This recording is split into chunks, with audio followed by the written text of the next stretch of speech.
العزت نے اپنے ہر انسان مصروف ہے، مصروفیات میں سے وقت نکال کر اپنی یاد کے لیے جمع ہونے کی توفیق عطا فرمائے۔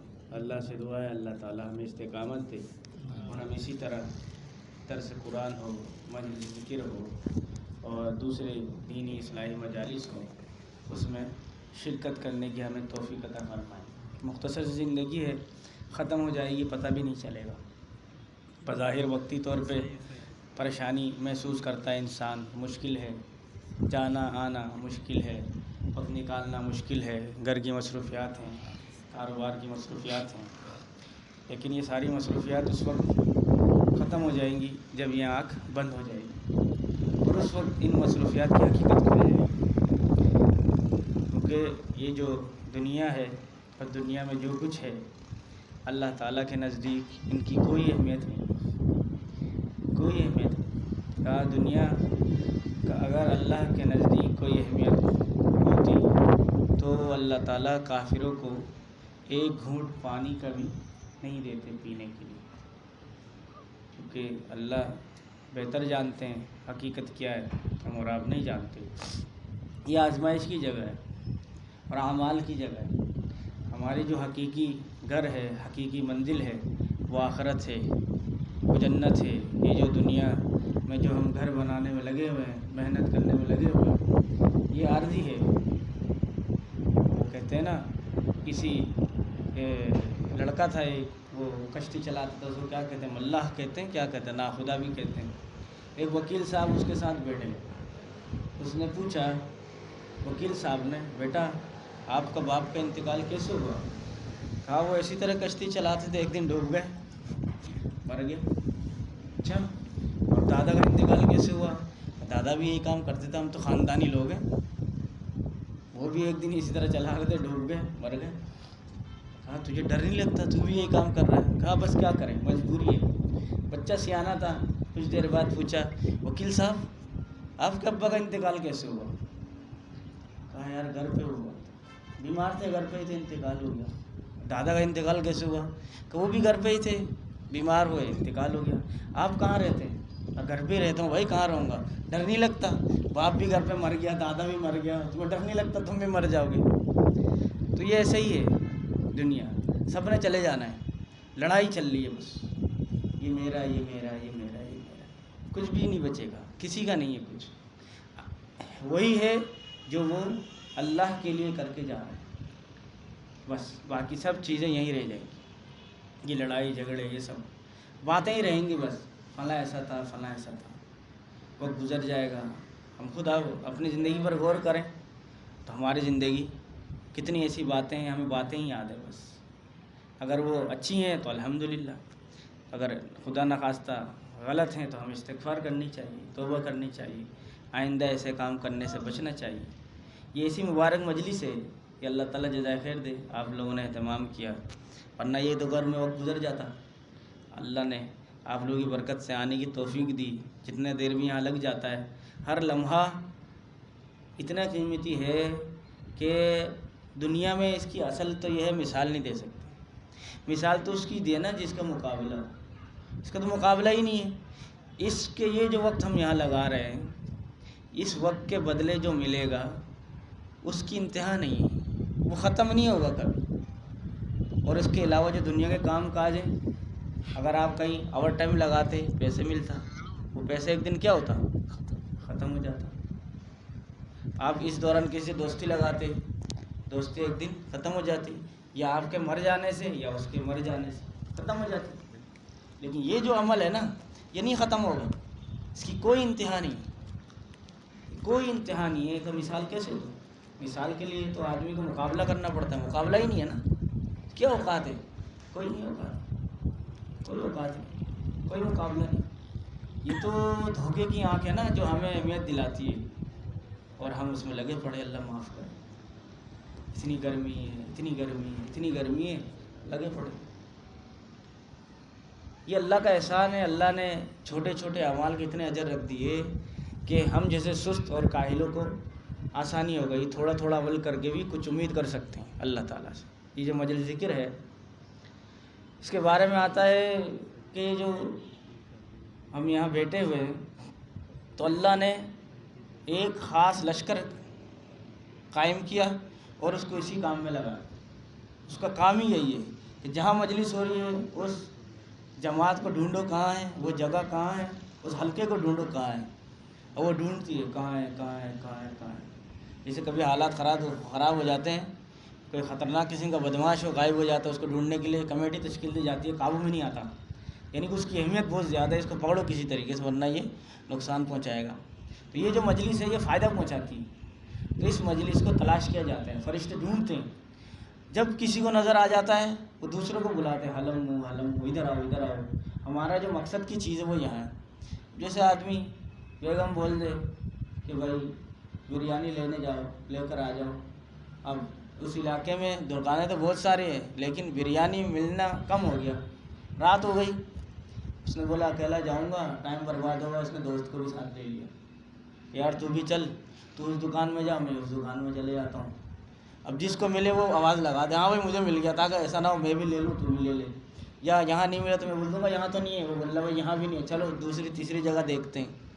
تو جیسے ہی مل جاتا فرشتے سب کو آواز لگاتے بھائی یہاں آ جاؤ، یہاں ہمارا مقصود ہے، ہمارا مطلب کی چیز یہاں ہے، اللہ نے جس کام کے لیے ہمیں مقرر کیا وہ یہاں ہے. اب اس کام کی کیا اہمیت ہوگی جس کے لیے اللہ نے لشکر مقرر کر دی، ہم سوچ بھی نہیں سکتے. لیکن اہمیت نہیں دیتے ہم، کیونکہ ہم دل ہمارا ایسا ہو گیا ہے، ہمیں اس کا اثر نہیں ہوتا کہ ہم نے محنت نہیں کی نا اس کے اوپر. اب اس گھر کے اوپر ہم نے محنت کی، اس چار دیواری کے اوپر، یہاں کوئی غلط کیل بھی ٹھوک دے نا ہمیں غصہ آئے گا. اور کرائے کے مکان میں جو ہم رہتے ہیں سب ٹھوکتے ہیں، مالک مکان کو کیا پتا، وہ تو پیسے لینا آتا ہے، صرف اپنا نہیں ہے نا. اپنا ہوتا ہے تو اہمیت ہوتی ہے. مالک مکان دیکھ لے وہ تو بولے گا چل بھائی مکان خالی کرو، کیونکہ اس کے پیسے لگے ہیں، اس کا جان مال لگا ہے. تو جس کا جان مال وقت لگتا ہے نا تو اس کی اہمیت ہوتی ہے. اولاد کے لیے والدین کیوں جان دے دیتے ہیں؟ اس نے سب کچھ اولاد کے لیے لگایا ہوا ہوتا ہے، اور اولاد اس کی اہمیت نہیں ہوتی. وہ کہتا ہے بڈھا ہو گیا بڑبڑاتا ہی رہتا ہے ہر وقت، اس نے تو کچھ کیا نہیں والدین کے لیے، اس بیچارے نے سب کچھ لگا دیا تو اس کے نزدیک اہمیت ہے. لیکن اس کو جب پتہ چلتا ہے، جب والدین اس کو چھوڑ کے اللہ کے پاس چلے جاتا ہے نا، پھر اس کو احساس ہوتا ہے والدین کی. اور اس وقت احساس ہوتا ہے جب وہ خود اس عمر میں پہنچتا ہے جب بچوں کا رویہ اس کے ساتھ ویسا ہوتا ہے. تو پتہ یہ چلا جہاں جان مال وقت لگ جائے اس چیز کی اہمیت ہوتی ہے. تو یہ جو ہم محنت کر رہے ہیں، ہم کوشش کر رہے ہیں، ادھر جا رہے ہیں آ رہے ہیں، جتنا ہم زیادہ جائیں گے آئیں گے اللہ ہمیں اور توفیق دے گا، پھر ہمارے دل میں اس کی اہمیت ہوگی، پھر ہم دنیا کے مقابلے میں اس کو ترجیح دیں گے. ابھی نہیں دیتے ہیں، پھر دیں گے. ابھی دنیا کو ہی ترجیح دیتے کہ اسی میں جان مال لگا ہوا ہے، اسی کی اہمیت کا اندازہ ہے. تھوڑا وقت ادھر لگ جائے ایسا لگتا ہے کہ یار وہ پیسے کٹ جائیں گے، نقصان ہو جائے گا، حالانکہ وہ نقصان نہیں ہے، وہ نقصان ہے. تو فرشتے پھر لائن لگاتے ہیں، آسمان تک تانتا بن جاتا ہے، وہ جاتا ہے ادھر، اللہ تعالیٰ کو بتاتے ہیں یہاں ہے وہ مجلس. پھر اللہ تعالیٰ پوچھتے ہیں وہ کیا چاہتے ہیں، یا اللہ وہ جنت چاہتے ہیں. اللہ پوچھتے ہیں جنت دیکھی؟ کہا نہیں یا اللہ نہیں دیکھی. پھر کہا اللہ دیکھ لیتے اور زیادہ طلب کرتے ہیں. اسی طرح پوچھتے کس چیز سے پناہ مانگتے، یہ مثال ہے یہ اصل میں. کہا جہنم سے پناہ مانگتے، جہنم سے پناہ مانگتے. تو کہا جہنم دیکھا یا اللہ نہیں دیکھا، اور دیکھ لیتے اللہ اور پناہ مانگتے اور پناہ مانگتے جہنم سے اور بھاگتے. تو وہی پھر اللہ تعالیٰ فرماتے ہیں میں نے ان کی مغفرت کر دی. کیسی خوشخبری ہے. پھر کہا یا اللہ اس میں تو فلاں صاحب آئے تھے ایسے ہی کسی سے ملنے کے لیے، جیسے کوئی آیا ملنے، اس نے کہا بھائی وہ تو درس میں بیٹھا ہوا ہے، ذکر کی مجلس میں بیٹھا ہوا ہے. اس نے کہا کتنی دیر ہے ختم ہونے میں؟ کہا بس ابھی ختم ہو جائے گی. کہا چلو میں بھی بیٹھ جاتا ہوں، ایسا نہ ہو پھر آگے پیچھے ہو جائے، پھر ملاقات نہ ہو. وہ بیٹھ گیا، ایسے ہی اپنے مقصد سے آیا تھا. جسے یہاں کوئی کھانے کے لیے بھی آیا ہوگا نا وہ بھی ضائع نہیں ہوگا، وہ بھی ضائع نہیں ہوگا. جو ذکر کے لیے آیا ہے وہ تو ضائع نہیں ہوگا، لیکن جو کھانے کے لیے آیا وہ بھی نہیں ہوگا کیونکہ وہ پھنس گیا. یہ ایسی مبارک مجلس ہے، یہ بجلی کی طرح ہے، جان بوجھ کے ہاتھ لگاؤ یا غلطی سے لگاؤ بجلی اپنا کام کرے گی. کچھ بھی کر لو، یہ ذکر کی مجلس کے ایسا فائدہ ہے. آپ بھولے سے بیٹھ جاؤ یا جان بوجھ کے بیٹھ جاؤ، اللہ کا نزدیک آپ کا مقام ہوگا، اس کی برکت سے اور توفیق مل جائے گی. تو ایسی چیزوں کو چھوڑنا نہیں چاہیے، ایسی چیزوں کو چھوڑنا نہیں چاہیے. پھر فرمایا کہ ذکر کرنے والے کی مثال زندے کسی ہے، تو ذکر نہیں کرتا اس کی مردے کی سی. یہ ایسا ہی ہے جیسے زندہ آدمی بدلہ لے سکتا ہے نا, مردہ بدلہ لے سکتا ہے. ہم اسی لیے تو پریشان ہیں. شیطان ہمیں ایسی جیسی کرے جا رہا ہے, اس سے مقابلہ ہی نہیں کر سک رہے. ہم تو مردہ ہو گئے, شیطان زندہ ہے. تو ہمیں زندہ ہونا پڑے گا, اس کے لیے کثرت سے ذکر کرنا پڑے گا. اور فرمایا ذاکرین کے لیے جنت کے 8 دروازوں میں سے ایک دروازہ مستقل ہے, وہاں سے جنت میں جائے گا, کوئی رکاوٹ نہیں. کتنا آسان ہے, ذکر کرنا مشکل ہے. کھانا پکا رہی ہو سبحان اللہ پڑھو, الحمدللہ پڑھو, درود شریف پڑھو, اللہ اکبر پڑھو, جو زبان میں پڑھنے میں آسانی ہو وہ پڑھو. جھاڑو لگاتے ہوئے پڑھو. مولانا سید احمد خان صاحب رحمۃ اللہ علیہ امیر دعوت جماعت تبلیغ, وہ فرماتے تھے کہ جو عورتیں گھروں میں ذکر کرتے ہوئے جھاڑو لگاتی ہیں ان کو ایسا اجر ملتا ہے جیسے حرم میں جھاڑو لگا رہی ہیں. اسی طرح حاملہ عورتیں جو گھروں میں ذکر کرتے ہوئے جھاڑو لگاتی ہیں ان کی بھی یہی فضیلت ہے. اب ذکر کرتے ہوئے کھانا پکائیں آپ, وہ جو کھانا کھائے گا اس پر اثر پڑے گا, اس ذکر کا اثر پڑے گا, اس ذکر کا اثر پڑے گا. اور ابھی میں مثال دوں گا نا, آپ بھی کہو گے ہاں قسم سے اثر پڑے گا. ویسے سمجھ میں نہیں آ رہی, ویسے سمجھ میں نہیں آ رہی. اب کسی کو کسی سے عشق ہو جائے, وہ کیا کرتا ہے, دم کر کے کچھ کھلا دیتے, اثر ہوتا ہے نہیں ہوتا ہے. تو کھانے میں جب قرآن پڑھ کے, یاسین پڑھ کے, ذکر کر کے اس کو آپ کھلاؤ گے, اس کا اثر نہیں ہوگا. کوئی بیوقوفی ہوگا جو کہے گا نہیں ہوگا. ویسے تو کوئی دم نہیں بھی کرے ہم کہتے کسی نے جادو کر دیا, نہیں بھی کرے جادو کر دیا, کر کے کیسے نہیں ہوگا اثر. تو ہمیں کرنا چاہیے. والدین پریشان ہیں, بچہ نافرمان ہو گیا, بھائی تلاوت کرو, کھانا پکاتے ہوئے کھلا دو اس کو, فرمانبردار ہو جائے گا, فرمانبردار ہو جائے گا. بچے سوچتے ہیں کاہل ہے, ذکر و اذکار کرتے ہوئے کھانا کھلاؤ, پکاؤ, اس کو کھلاؤ. ذکر کرتے ہوئے برتن دھو, ذکر کرتے سارے کام کریں. اور ذکر کے لیے پاکی ناپاکی شرط ہے نہیں, یہ مسئلہ حل ہو گیا.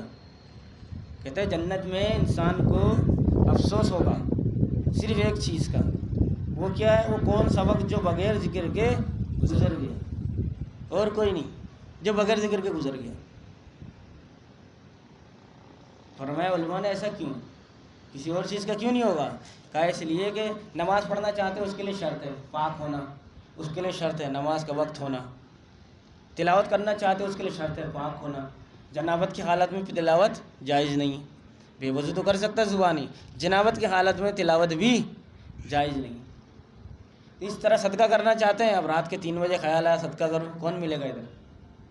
اب مجھے کوئی اطلاع دے تو میں تو آج امبا لے لیں, لیکن یہاں تو نہیں ملے گا کوئی. تو کیسے صدقہ کرے گا؟ اس کے لیے دین ہونا چاہیے. پھر جس کو صدقہ دے رہے ہو وہ صدقے کا قابل ہے یا نہیں, ایسا نہ ہو مالدار ہو. حدیث میں ایک تفصیلی واقعہ آتا ہے, وقت کم ہے اس پر نہیں جا رہا. تو مطلب یہ ہوا ہر کام کے لیے وقت چاہیے, کچھ نہ کچھ شرائط ہیں اس کے. ذکر کی کوئی شرط نہیں ہے, سو لیٹتے لیٹتے ذکر کرتے کرتے لیٹ جاؤ, چلتے پھرتے ذکر کرتے رہو. ذکر کی اہمیت اللہ کے نزدیک اتنی ہے. میں ایک بیان سن رہا تھا, اللہ معاف فرما دے, میں حیران رہ گیا. بیت الخلاء سے نکلنے کی دعا کیا ہے؟ آپ بتاؤ. غسل بیت الخلاء سے نکلنے کی دعا 2-3 دعائیں ہیں. اور لائٹ والوں کو بھی لائٹ ہی بند کر دی اس نے, تو کیا ذکر کی بات کر دی. ایک دعا کہتے ہیں مختصر ہے نا, غفرانہ کا پڑھتے ہیں, غفرانہ کا اللہم انی اعوذ بک من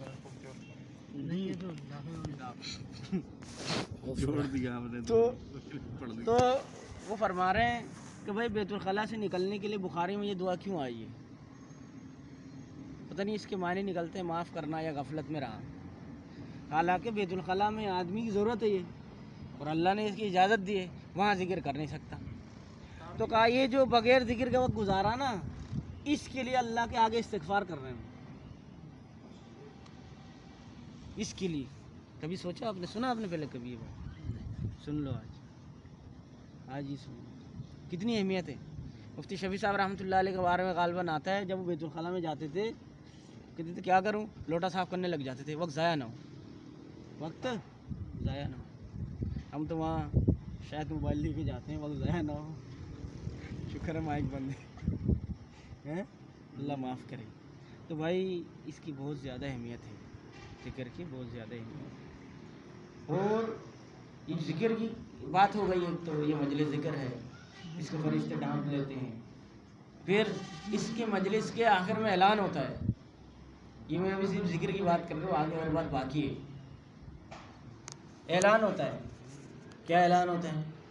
اٹھ جاؤ بخشے بخشا ہے، تمہارے نیکیوں کو، یہی ہے، تمہارے گناہوں کو نیکیوں سے بدل دیا. کتنی افضل بات ہے، تمہارے گناہوں کو نیکیوں سے بدل دیا. اب اس ذکر کی مجلس کے لیے آپ سوچو کہ یار یہ جو اتنا فضیلت ہے، اس کے لیے امام صاحب کو بلانا ہوگا، کھانا کھلانا ہوگا، شربت پلانا ہوگا، گرمی کا موسم ہے، یا فالودہ شالودہ آئس کریم وغیرہ، بقرعید ہے گوشت کے بغیر بنا دو تو بولیں گے یار گوشت نہیں کھلایا ہے. یا مرد کا ہونا ضروری ہے یا عورت کا ہونا ضروری ہے، سب کے لیے فضیلت ہے. ماں بہن، ماں بیٹی بیٹھ جائے 10 منٹ ذکر کر لیں، اس کو بھی یہ فضیلت حاصل ہے، اس کو بھی یہ فضیلت حاصل ہے. میاں بیوی بیٹھ جائیں، اس کو بھی یہ فضیلت حاصل ہے. بجائے ایران قرآن کی بات کرے، بجائے اس کی غیبت اس کی غیبت کرے، بجائے اس کی برائی کرے، بجائے اس کی خامیاں ڈھونڈے، بجائے پرانی باتیں یاد تازہ کر کے اور اپنے آپ کو جلائے، ذکر کرے بیٹھ کے. کیا ضرورت ہے؟ فارغ وقت ہوتے ہی فلاں آیا تھا نا، کیا بول کے گیا وہ، ایسے تو بول کے گیا. اب اس کو پورا اسٹوری شروع ہوتی ہے، رات گئے جب تک نیند نہیں آتی اسٹوری چل رہی. کیا فائدہ ہے اس کا بھائی؟ نہ دنیاوی فائدہ نہ آخرتی فائدہ. ذکر کریں، کتنی فضیلت ہے. سو رہے لیٹ رہے، الٹی سیدھی گپ شپ لگانے کے بجائے کوئی دین کی بات کر لیں، سیکھنا سکھانا کر لیں. میاں بیوی نہیں سیکھنا سکھانا کر لیں، پھر سو جائیں، نیند تو آ ہی جائے گی. تو ذکر کے بہت زیادہ فضائل ہیں. اللہ ہمیں اس کی اہمیت ہمارے دلوں میں ڈال دے، ہمارے دلوں میں ڈال دے. اور ہم جب ذکر کریں گے نا گھروں میں اس طرح، پھر یہ ہمارے بچے سیکھ جائیں گے. بچوں میں یہ چیز منتقل ہوگی، بچوں میں یہ چیز منتقل ہوگی. تو بھائی یہ میں نے ذکر کے لیے بتایا مختصراً. اب آگے بات یہ بتانا چاہ رہا ہوں، ہم اور آپ کیا کرتے ہیں. ایک آدمی 8 گھنٹہ ڈیوٹی کرتا ہے، 8 گھنٹہ ڈیوٹی کرتا ہے، صحیح ہے. اس کے عیال بھی ہیں، بیوی ہے، بچے ہیں. اسی طرح ہر کوئی کرتا ہے. اب جو چاہتا ہے میں ترقی کروں وہ کیا کرتا ہے؟ 8 گھنٹے کی ڈیوٹی کرتا ہے، اوور ٹائم لگاتا ہے. اوور ٹائم لگانا آسان ہوتا ہے؟ اوور ٹائم جتنی دیر لگا رہے ہو، بیوی سے دور، بچوں سے دور، ماں باپ سے دور، گھر بار سے دور، دوست احباب سے دور، کیوں لگا رہے ہو اوور ٹائم؟ ظفر بھائی ترقی کے لیے، ترقی کرنا ہے، آگے بڑھنا ہے، آگے بڑھنا ہے، صحیح ہے نا. بعض اوور ٹائم تو 1-2 گھنٹہ لگاتے ہیں، بعض پوری رات لگا رہے ہیں، دوسرے دن بھی نہیں آ رہے، کیونکہ دن میں ڈیوٹی تھی، رات اوور ٹائم ہو گیا، دن میں دوبارہ ڈیوٹی کر رہے ہیں. ڈیوٹی کر رہے کیوں کر رہے ہیں؟ ترقی کے لیے. لیکن وہ بہت آسانی سے کر لیا اس نے، ایسا نہیں ہے. اس میں مجاہدہ ہے، اس میں کیا ہے؟ مجاہدہ ہے، مشکلات ہیں. اب اسی طرح عورتیں کام کرتی ہیں، مختلف جگہوں میں کام کرتی ہیں، گھروں میں کام کرتی ہیں. اب جس کو پیسے کی زیادہ ضرورت ہوگی وہ کیا کرتی ہے؟ رات کو آدھی رات تک کام ہی کر رہی ہوتی ہے بیچاری. شوہر بھی سو گیا، بچے بھی سو گئے، وہ لگی پڑی. تو 2 پیسے آ جائیں، حالات ایسے چل رہے ہیں، ترقی کریں. دوسروں کی طرح ہم بھی اچھا لباس پہنیں، اچھا کھائیں، بچے ہمارے اچھی جگہ پڑھ لیں، اچھے اداروں میں داخلہ ہو جائے. ایسے ہی ہے نا ترقی کے لیے. جب آپ بغیر اوور ٹائم لگائے، بغیر اضافی ورکنگ کیے دنیا میں ترقی نہیں کر سکتے. جبکہ یہ دنیا کیا ہے؟ ختم ہو جانے والی ہے نا. کل کا پتہ ہے؟ اب میں وہ بیچاری وہ کام کر رہی ہے رات کے 2 بجے تک کہ تاکہ 2 پیسے زیادہ آ جائے. پتہ چلا سوئی تھی اٹھی نہیں، سوئی تھی تو اٹھی نہیں. کتنے ایسے لوگ ہیں سوتے ہوئے انتقال کر گئے. صادق بھائی کے والد صاحب کا آپ کو یاد ہوگا، ہمارے پڑوسی گلی میں رہتے تھے. رات کو سوئے، صبح اٹھے ہی نہیں. ہاسپٹل لے کر گئے، کہتے ہیں لوگ تو کب انتقال ہو گیا. کتنے ایسے واقعات ہیں. تو اس نہ ایسی دنیا جس کی کوئی اہمیت ہی نہیں ہے، اس کے لیے اتنی محنت کرنی پڑ رہی ہے ترقی کے لیے. اور جو نہ ختم ہونے والی ہے زندگی، اس کو آپ نے کیا سمجھا ایسے ہی مل جائے گا سو کے. 5 وقت نماز پڑھ لیا بس بھائی وہ تیر مار لیا ہم نے، ایسے ہی مل جائے گا. دل کرا خود تلاوت بھی کر لیا، دل کرا جیب نے اجازت دی 2-4 روپے صدقہ بھی کر دیا، ایسے ہی مل جائے گا. ایسا نہیں، یہ تو کرنا ہی کرنا ہے، یہ کرنا ہی کرنا ہے. ترقی اس سے نہیں ہوگی. ترقی کرنا ہے تو مجاہدہ کرنا ہوگا. یہ جو یہاں سے آیا نا اتنی دور سے ادھر، یہ مجاہدہ ہے. اسی طرح آپ کو اللہ کے راستے میں وقت نکالنا پڑے گا. بیوی بچوں کو چھوڑنا پڑے گا. ہاں اگر یہاں چھوڑنے کا ارادہ نہیں کرو گے نا خدا نہ خواستہ وہاں چھوڑنا پڑ جائے گا, کیونکہ جنت میں تو وہی جائیں گے نا جن کے اعمال صحیح ہوں گے ہیں. اور ہم جو 2-4 عمل کر کے ہم نے امید کر لی بیڑا پار ہو گیا, تو صحابہ بیوقوف تھے نعوذ باللہ من ذالک, کھڑی فصل چھوڑ کے جا رہے ہیں. یہ کیا ہے؟ مجاہد ہے. کھڑی فصل چھوڑ کے گئے نا, ابھی وقت ہے, تنخواہ ملنے کا ٹائم ہے. ابا کہہ رہے ہیں چلے گلے چلے جاؤ, تنخواہ کیسے میں چھوڑ, تنخواہ کیسی کی تیسی, کوئی جائے گا؟ 2 دن صبر کر لو, تنخواہ لے کے جاؤں گا, اگلے جمعرات سے جائیں گے, اس جمعرات کو نہیں. تنخواہ مل جائے گی ہفتے کو, تنخواہ لینا ہے نا. تو بھائی مجاہدے کے بغیر, کوشش کے بغیر کچھ نہیں ہونے والا. اگر کوئی ایسا سوچتا ہے 5 وقت نماز پڑھ لی, تلاوت کر لیا, بیوی بچوں کو سنبھال لیا, اور کچھ کرنے کی ضرورت ہی نہیں ہے, نہ اس کی فکر ہے اس کو, وہ یہ نہ سمجھے وہ کامیاب ہو گیا. کامیاب نہیں ہو سکتا. اگر ایسا ہوتا صحابہ کرام کو اتنی تھکو کرنے کی ضرورت نہیں ہوتی. حضرت حسین رضی اللہ تعالیٰ عنہ کو اس طرح مظلوم ہو کر ظلم برداشت کرتے ہوئے دنیا سے جانا نہیں پڑتا. حضرت عثمان غنی رضی اللہ عنہ کو 40 دن تک محاصرے میں رہنا نہیں پڑتا.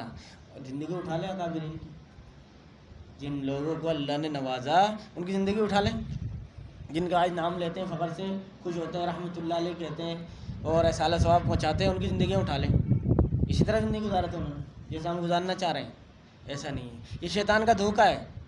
جیسے مختصراً جیسے آپ دنیا میں ترقی کرنا چاہتے ہیں تو آپ کو اضافی کام کرنا پڑے گا, اضافی کام کرنا پڑے گا, ورنہ آپ کو کام ہی ایسا کرنا پڑے گا اس کی آمدنی بہت زیادہ ہو, اور اس آمدنی کو بہت زیادہ کمانے کے لیے آپ نے محنت اس سے پہلے کر لی ہوگی. پتہ چلا یہاں بھی محنت شرط ہے, ہاں گھر میں ہے نہیں, یہاں بھی محنت شرط ہے. اسی طرح دین کے کام میں بھی محنت اور مجاہدہ شرط ہے. چلتا پھرتا چلے جاؤ ایسا ہو نہیں سکتا, یہ شیطان کا دھوکہ ہے. ورنہ یہ سارے بیوقوف ہیں جو 1 سال کے لیے جا رہے ہیں, چلے کے لیے جا رہے ہیں, 4 مہینے کے لیے جا رہے ہیں, اور وہ بیچارہ 8-8 سال گھروں سے دور مدرسے میں پڑھ رہے ہیں, درس نظام میں پڑھ رہے ہیں. وہ سارے بیوقوف ہیں. ہم ہی سیانے کمائیں کھائیں پیئیں دن رات موبائل میں لگے رہے, اور جنت ہم جائیں گے فردوس میں. مجھے اللہ نہ ظالم تو نہیں ہے نا, اللہ انصاف کرے گا. ہم اور وہ برابر ہو گئے. وہ بیچارہ سال بھی لگا رہا ہے, چلہ بھی لگا رہا ہے, وہ بھی جائے گا جنت میں وہیں. میں بیوی بچوں کو کھلا پلا کے صرف 5 وقت نماز پڑھ کے میں بھی جنت میں جاؤں گا وہیں. ایسا ہو سکتا ہے؟ عقل مانتی ہے؟ یہ شیطان کا دھوکہ ہے. اللہ بڑا غفور رحیم, اس میں تو کوئی شک نہیں ہے, اللہ بڑا غفور رحیم ہے. لیکن یہ بھی تو دیکھو اللہ ظالم بھی نہیں ہے نا, اللہ تو عدل پسند کرتا ہے, اللہ عدل پسند کرتا ہے. تو ہمیں سوچ لینا چاہیے کہ ہم جس زندگی کو لے کے جا رہے ہیں دنیا سے وہ ہمیں کافی ہے ہمارے کامیابی کے لیے یا نہیں. ایک بات. دوسری بات یہ تو ان لوگوں کی بات کی ہے جو گناہ کرتے نہیں ہیں, صرف اعمال کرتے ہیں, اضافہ کام بھی نہیں کرتے. اور ہم تو ماشاء اللہ سے کیا کیا کرتے ہیں. تو ہمارے ذمہ تو اور زیادہ ہو جاتا ہے. ایک تو گناہ ختم کرنا ہے, پھر اعمال بھی کرنا ہے, پھر جا آگے بڑھیں گے نا بھائی, ہیں پھر آگے بڑھیں گے. ہمارا کیا ہوتا ہے, ہم کیا کرتے ہیں, ہم تھوڑا سا آگے جاتے ہیں, 2-4 گناہ ہو جاتا ہے, پھر وہیں واپس آ جاتے ہیں. یہی ہوگا نا, کیوں؟ نیکی گناہوں کو مٹا دیتی ہے, وہ نیکی رہ جاتی ہے کیا ہے, وہ نیکی برابر ہو گیا نا. 1 میں سے 1 جائے گا تو کتنا بچے گا؟ 10, 0. ہمارا تو یہ حال ہے, ہمارا تو یہ حال ہے. تو جب 1 میں سے 1 جائے گا 0 ہے تو ہم ایک جو ہم سے غلطی ہوئی تو ہمیں 2 کرنا پڑے گا 1 بچانے کے لیے. تو اسی لیے ہمیں فرائض کا نوافل کو لگا دیا, نوافل لگا دیا نا. کیا کہتے ہیں, جو فرائض میں کمی ہوگی وہ نفل سے پورا ہو جائے گی. پتہ چلا گناہ کا تو تذکرہ ہی نہیں ہے اس میں, یہ تو فرض پورا کرنے کے لیے ہو گیا. گناہ کا کیا ہوگا جو ہم کر رہے ہیں, جو ہم کر رہے ہیں. اور یہ اتنا خطرناک ہے. وہ حدیث ہے, آپ صلی اللہ علیہ وسلم نے پوچھا صحابہ کرام سے, بات لمبی تو نہیں ہو رہی, تو چاہیے رہا لمبی ہو, اتنی رات میں پروگرام کر دی تم نے یار. کیا کہہ رہا تھا میں؟ نبی کریم صلی اللہ علیہ وسلم نے صحابہ کرام سے پوچھا. اس سے پہلے یہ کیوں کہا میں نے, نیکی میں نے بولا بھائی نیکی تو ہم کر رہے ہیں, گناہ کا کیا ہوگا. یہ تو نفل تو فرض نماز پورا کرنے کے لیے ہو گیا. یہی آتا ہے نا حدیث میں کہ بھائی جب پورا ہوگا وہ نفل سے پورا ہو جائے گا. تو بھائی گناہ کا کیا ہوگا, تو گناہ کا نقصان کیا ہے. آپ علیہ الصلوۃ والسلام نے فرمایا صحابہ کرام سے مفلس کون ہے. اب ہم میں سے بتائے بھائی, اگر ہم سے کوئی پوچھے مفلس کون ہے, کون ہے مفلس ہمارے نزدیک, آپ بتاؤ بھائی. کفایت اللہ